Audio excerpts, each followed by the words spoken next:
Bernadette Reyes, Nakatuto, 24 Oras. Nahuli ang pisikalan sa pagitan ng obispo ng Novaliches at isang pari sa parokya sa Tondo, Maynila. Ang buong kwento sa pagtutok ni Chino Gaston, exclusive. Kuha ang videong ito ng CCTV ng Parish Office ng St. Joseph Parish of Gagalangin sa Tondo, Manila. Sa bandang ibaba ng video, mapapansin na may taong nagpupumiglas. Tila may humawak sa kanyang leeg, kaya saglit siyang nawala sa kamera bago tuluyang natumba sa sahig. Ang taong nadapa ay ang parochial administrator na si Father Alfonso Valeza.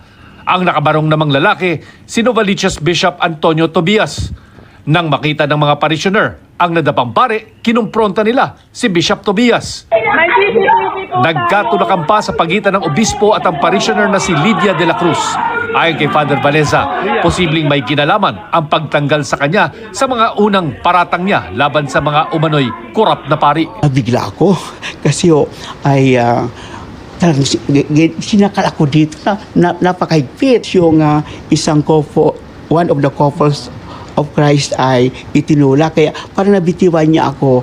Kaya ako po ay nasubsob po sa sahig. Sabi sa akin, hindi, may desisyon na. Lumayas ka na dito. Parang mayroong nag-petition letter laban sa akin. Kaya sabi ko, ibigay niyo sa amin yung petition letter because it is our right. Sabi niya, you all, get out! Inanyan niya si Father, sabay ganun ang kamay niya. Tapos sub-sub doon, parang itutulak niya. Hinabol ko yung balikat ni Father. Nung naramdaman niya yung kamay ko nasa balikat ni Father, inano niya ako, tinulak niya ako. Sinisikap ng GMA Integrated News na makuha ang panig ni Bishop Tobias. Pero sabi ng Catholic Bishops Conference of the Philippines, sila na ang magsasalita para sa obispo. Aminado ang CBCP na nagkaroon nga ng komosyon sa dapat sanang turnover ng parokya.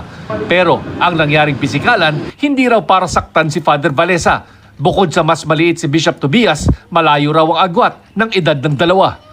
Yun nga na parang nagwawala si Father.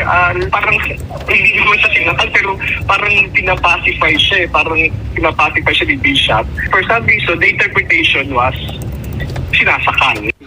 Tinanggal si Father Valeza dahil sa 2 taong hindi pagsunod sa utos ni Manila Archbishop Jose Advincula na sumailalim ito sa counseling dahil sa napupunang unstable personality. Meron kasing history of defiance si Father Al. And before inassign ni Cardinal si Father Al dun sa parish, may condition na binigay si Cardinal, you have to undergo some renewal program to help his personality. Nilinaw din ng CBCP na walang kinalaman ang pagtanggal kay Father Valeza sa mga ipinaparatang nitong corruption sa loob ng simbahang Katoliko. Para sa GMA Integrated News, Chino Gaston, Nakatutok, 24 Oras.